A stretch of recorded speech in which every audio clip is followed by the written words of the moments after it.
Hello बच्चों, good morning. How are you?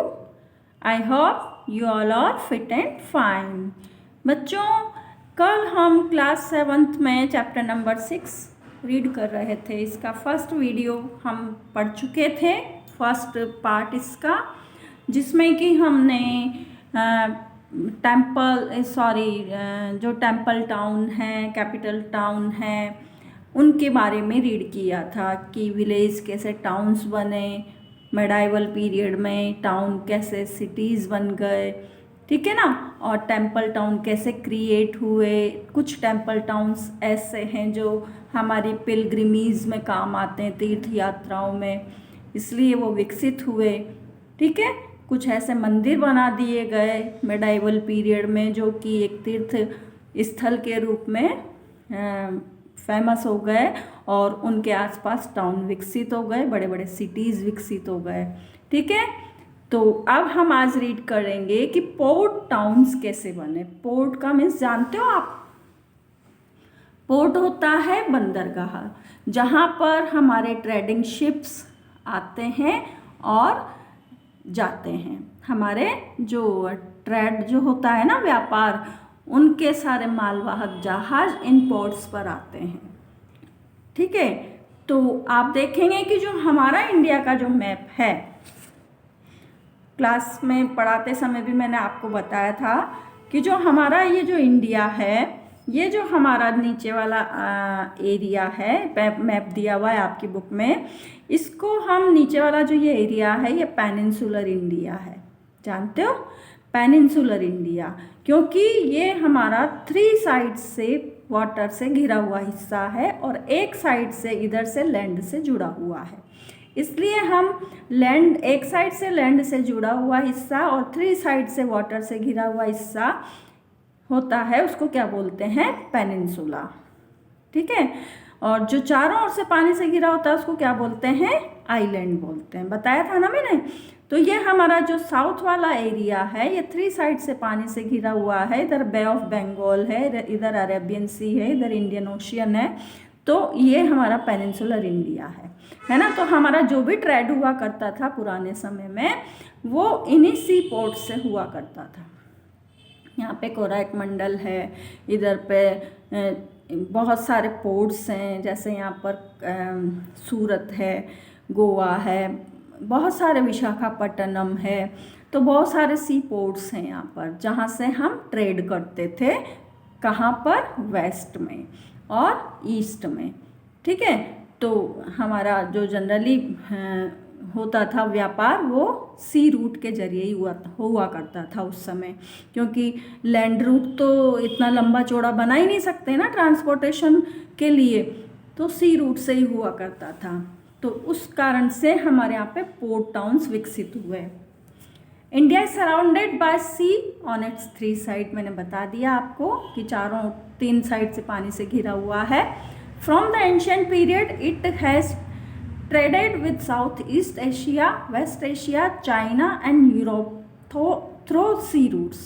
ये मैंने आपको बता दिया। एंशिएंट पीरियड में, प्राचीन समय में, हम जो ट्रेड करते थे किसके साथ? साउथ ईस्ट एशिया के साथ। साउथ ईस्ट एशिया के साथ जो हम ट्रेड करते थे। और इसके अलावा हम हमारे कई वेस्ट एशिया में, चाइना में, यूरोपियन कंट्रीज़ हैं जो हमारे, ये सारे, इनसे हम सी रूट्स के द्वारा ही क्या करते थे? ट्रेड करते थे।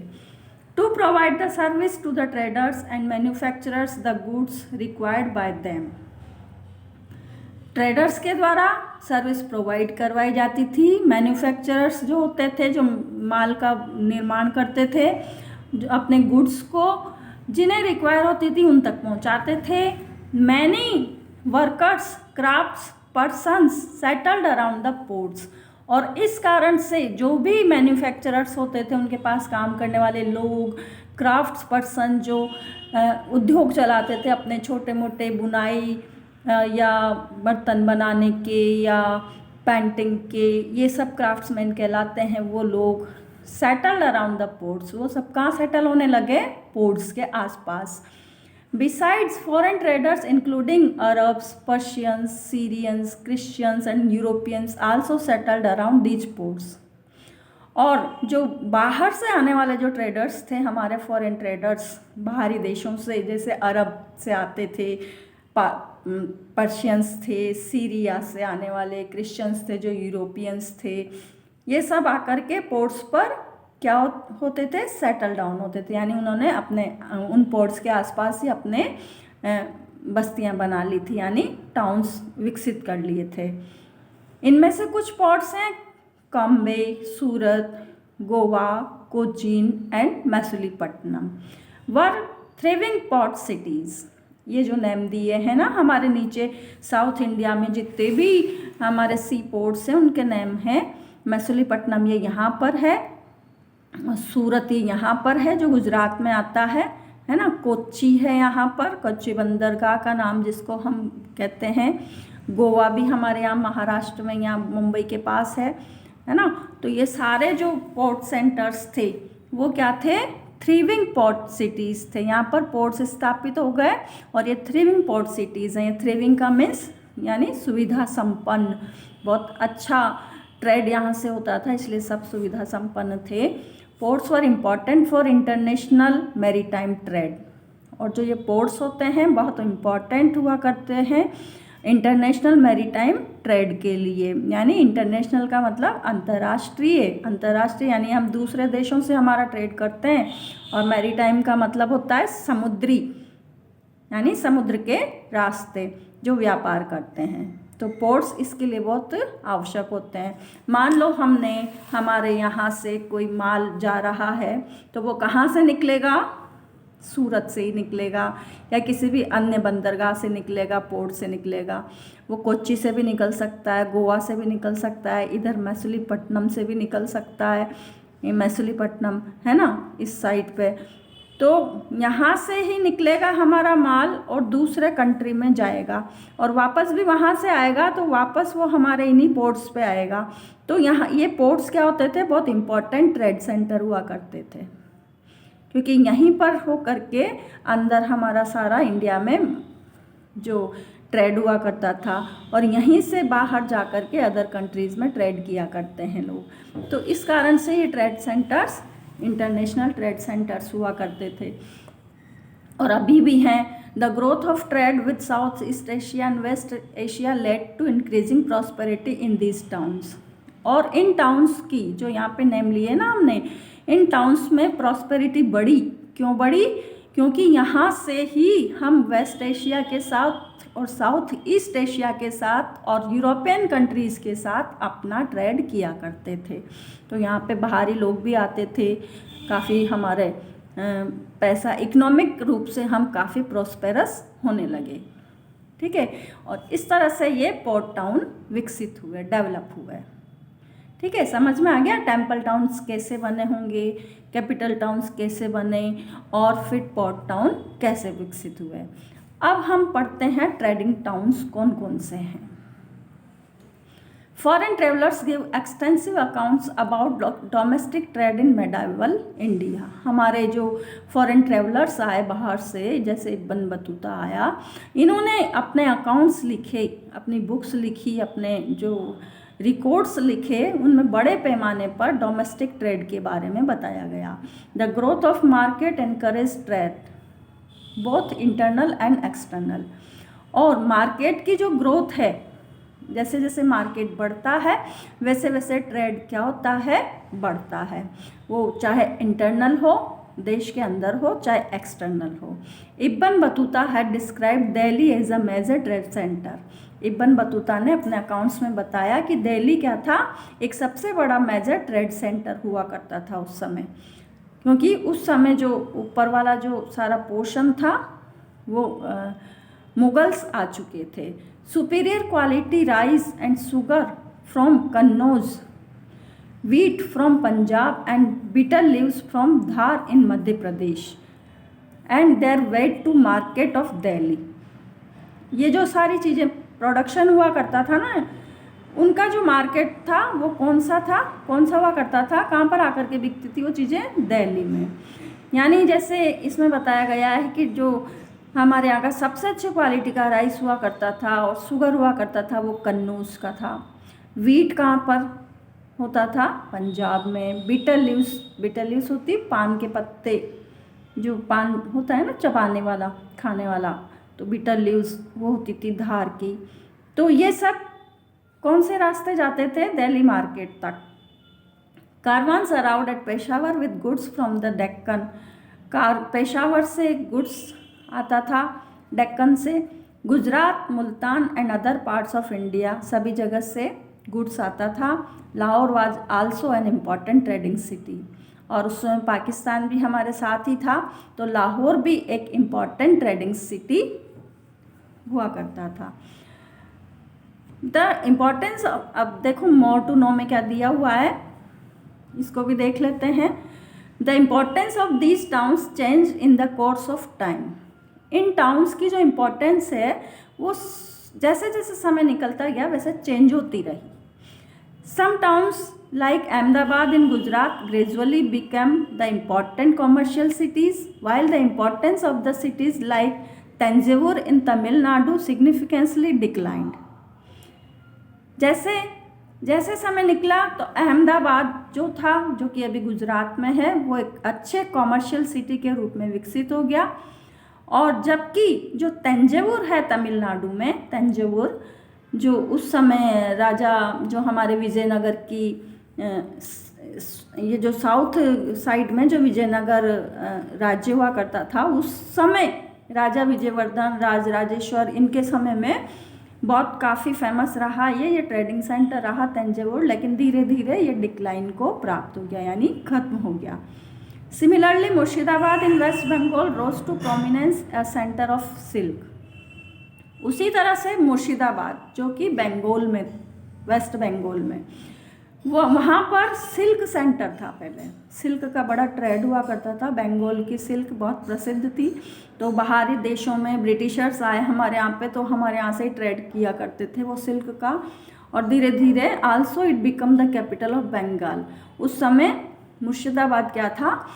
बंगाल की कैपिटल था 1704 में। But further as is importance decline, लेकिन धीरे धीरे उसकी इम्पोर्टेंस डिक्लाइन होने लगी, because the weavers faced tough competition from cheap mill made cloth from England. क्योंकि मुर्शिदाबाद में जो वीवर्स थे वो अपने हाथ से बुनते थे, जुला है, लेकिन जब कंपटीशन आया, टफ कंपटीशन, क्योंकि ब्रिटिश ईस्ट इंडिया कंपनी आ गई थी हमारे यहाँ पे उस समय, तो ब्रिटिश ईस्ट इंडिया कंपनी जब हमारे यहाँ पे आ गई तो फिर जो इंग्लैंड से जो मिल मेड कपड़ा आता था वो चीप हुआ करता था। जो फैक्ट्रियों में बनेगा, कारखाने में बनेगा, वो कपड़ा तो चीप होता था, यानी सस्ता होता था, और हाथ से बुना गया कपड़े में काफ़ी मेहनत लगती थी, तो वो महंगा हुआ करता था, और सफाई भी मिल मेड कपड़े में ज़्यादा अच्छी आती थी। तो ये टफ कंपटीशन हो गया हमारे यहाँ के वीवर्स में, मुर्शिदाबाद में, बंगाल में, तो फिर ये डिक्लाइन को प्राप्त हो गया। तो इस तरह से समय चेंज होता रहे, समय के अनुसार बहुत सारे चेंजेस आए। कुछ तो प्रॉस्पेरस सिटीज़ बन गए और कुछ डिक्लाइन हो गए, खत्म हो गए। अब हम आगे चलते हैं। नेक्स्ट पॉइंट है हमारा ट्रेडर्स एंड क्राफ्ट्समैन। ट्रेडर्स व्यापारी और क्राफ्ट्समैन जो कि वस्तुएं बनाते थे। There were both small and big traders in town. Town में बड़े और छोटे सभी तरह के ट्रेडर्स हुआ करते थे। The small traders operated in a limited area, the big ones on large fleet of ship and traded in many goods. जो छोटे ट्रेडर्स होते थे वो तो एक लिमिटेड एरिया में अपना काम करते थे, भाई इतना पैसा लगाना और इतना छोटा शिप हमें रखना है। लेकिन जो बड़े बड़े ऑनर्स या ट्रेडर्स हुआ करते थे, व्यापारी, उनके पास बड़ी बड़ी फ्लीट्स ऑफ शिप हुआ करते थे, यानी बड़े जहाज हुआ करते थे और बहुत सारे गुड्स को ट्रेड करते थे। Foreign traders, for example, foreign traders आए जैसे अरब से आए, पर्शियन, चाइनीज़ थे, ज्यूज़ थे, साइरियंस थे, क्रिश्चियंस ट्रेडर्स थे। Often came to India for trade, ये सब ट्रेड करने के लिए इंडिया में आते थे। इंडियन स्पाइसेस लाइक पीपर, और हमारे यहाँ पर स्पाइसेस बड़े अच्छे हुआ करते थे, जैसे पीपर जानते हो आप, काली मिर्च, सिनेमॉन, दालचीनी जो होती है, नटमग, जायफल, ये सब स्पाइसेस हैं हमारे यहाँ के मसाले। ड्राइड जिंजर, सूखा हुआ अदरक जिसको हम सौंठ का करते हैं, इन सब का जो क्या है, काफ़ी ट्रेड हुआ करता था, बाहर जाता था ये स्पाइस हमारा। And cotton cloth had high demand in European markets, और हमारे यहाँ का जो कॉटन क्लॉथ था उसकी बहुत डिमांड थी यूरोपियन सिटीज़ में। This eventually attract European traders to India, और इसी कारण से जो यूरोपियन ट्रेडर्स थे वो हमारे इन सभी चीज़ों से अट्रैक्ट होकर के हमारे साथ व्यापार करने के लिए आते थे। India was famous for its textile, India जो था वो किसके लिए फेमस था? टेक्सटाइल। टेक्सटाइल का मतलब कपड़ा उद्योग, है ना। Which formed one of the chief item of export, patola. यहाँ पर एक ऐसा बहुत सस्ता आइटम टेक्सटाइल में तैयार किया जाता था जिसको कि पटोला के नाम से जाना जाता है। Which is a kind of silk coloured with natural dyes. ये कपड़ा है पटोला, पटोला की साड़ियाँ भी बनती है जो कि सिल्क से बना हुआ होता है और कलर्ड किया जाता है इसको नेचुरल डाइज के द्वारा, पटोला को, और ये बड़ा सुंदर दिखाई देता है। और वह popular in south East Asia, ये हमारे साउथ ईस्ट एशिया में बड़ा पॉपुलर हुआ करता था। It was very much in demand among the wealthy classes in Malaysia, Indonesia and Philippines. और इस पटोला साड़ी की या पटोला कपड़े की हमारे यहाँ जो हुआ करता था उसकी बड़ी डिमांड होती थी। कहाँ पर? ईस्ट एशिया में। और जो बड़े संपन्न कंट्री हैं जैसे मलेशिया है, इंडोनेशिया है, फिलीपींस है, इनमें इसकी बड़ी मांग थी। तो यहाँ से ये लोग इसका व्यापार करते थे। Craft person played a major role in the medieval economy. हमारे यहाँ के जो क्राफ्ट पर्सन्स थे उनका बड़ा अच्छा इम्पॉर्टेंट रोल हुआ करता था हमारी इकोनॉमी में, हमारी अर्थव्यवस्था में। दे इंक्लूडेड गोल्ड स्मिथ। इनमें कौन कौन है क्राफ्ट पर्सन्स में? गोल्ड स्मिथ्स यानी सुनार जो कि अच्छी अच्छी ज्वेलरी बनाते थे। ब्रॉन्ज स्मिथ जो कांसे के बर्तन या आभूषण बनाते हैं वो कहलाते हैं ब्रॉन्ज स्मिथ। ब्लैक स्मिथ होते हैं लुहार। मैसोन्स होते हैं जो कारीगर जो कंस्ट्रक्शन का काम करते हैं ना, बड़ी सुंदर सुंदर इमारतें हमारे यहाँ पर राजा महाराजाओं ने बनवाई मेडाइवल पीरियड में। कारपेंटर्स लकड़ी के वस्तुएं बनाने वाले, वीवर्स कपड़ा बनाने वाले, ये सब क्या कहलाते हैं? क्राफ्ट पर्सन्स कहलाते हैं। ठीक है, तो बहुत सुंदर सुंदर आर्किटेक्चर हमारे यहाँ पर बनी हुई है मैसोन्स के द्वारा। सुंदर आभूषण ज्वेलरी जो यहाँ के राजा महाराजा पहनते थे, इनको देख करके हमारे यहाँ के क्राफ्ट पर्सन्स क्या थे? इम्पॉर्टेंट रोल अदा करते थे हमारे ट्रेड में। The art of the carpet weaving touched new Heights during the Mughal era. और जब मुगल आए तो उस समय पर जो कारपेट वीविंग यानी बुना हुआ कारपेट जो नीचे बिछाने की होती है ना, मोटी दरी, उसको बुना जाता था। तो इसकी ये इतना फेमस हुआ कि मुगलों के टाइम पर इसने ऊंचाइयों को छू लिया, यानी बहुत फेमस हो गया ये।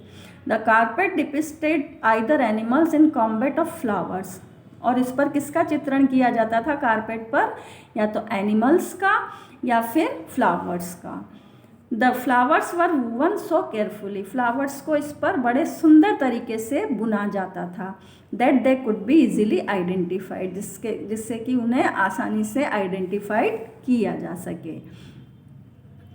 और इसके अलावा देखो मोर टू नो में कुछ और दिया हुआ है, इसको भी पढ़ लेते हैं। The prosperity of the port town was often due to a few master craftsman.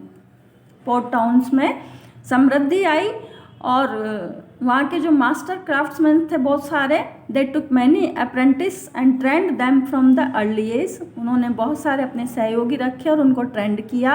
However they did not teach them the finer aspect of their crafts, they revealed them only at the end of that life and to only to favourite apprentice. तो इस तरह से handicraft काफ़ी प्रचलन में आया था उस समय।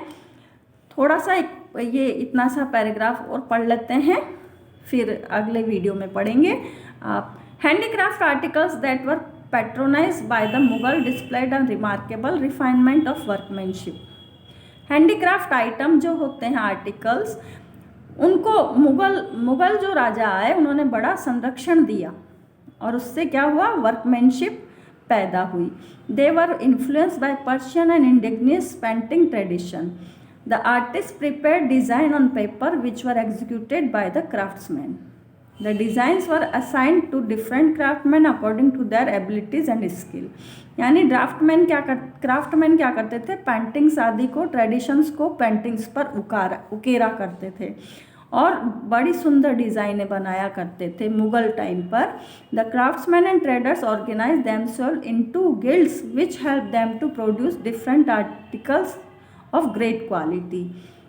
They settled in and around areas of export along the coast trade centers and in European factory towns like Madras and Calcutta। और इन क्राफ्ट्समैन को और इन ट्रेडर और जो इनके ट्रेडर्स हुआ करते थे उनको सेटल डाउन किया गया। कहाँ पर, ऐसे एक्सपोर्ट, ऐसे कोस्टल एरियाज़ में, ऐसे पोर्ट एरियाज़ में जहाँ पर ट्रेड सेंटर बना दिए गए। यूरोपियन फैक्ट्री टाउन्स लाइक जैसे मद्रास में एंड कैलकाटा में। तो इस तरह से जो हैंडीक्राफ्ट था और जो हमारा क्राफ्ट एरिया था, क्राफ्टमैन वगैरह थे, इन लोगों ने हमारे यहाँ की जो टाउन्स थी और हमारे यहाँ की जो प्रॉस्पेरिटी थी उसमें एक महत्वपूर्ण रोल अदा किया। बहुत समृद्धि आई उस समय हमारे यहाँ पर ट्रेड सेंटर्स के द्वारा।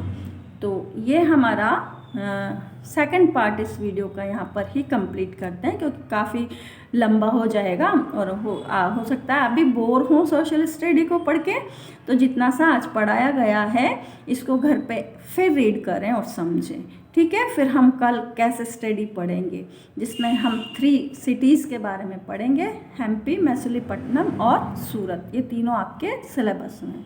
ओके, तो तब तक के लिए गुड बाय।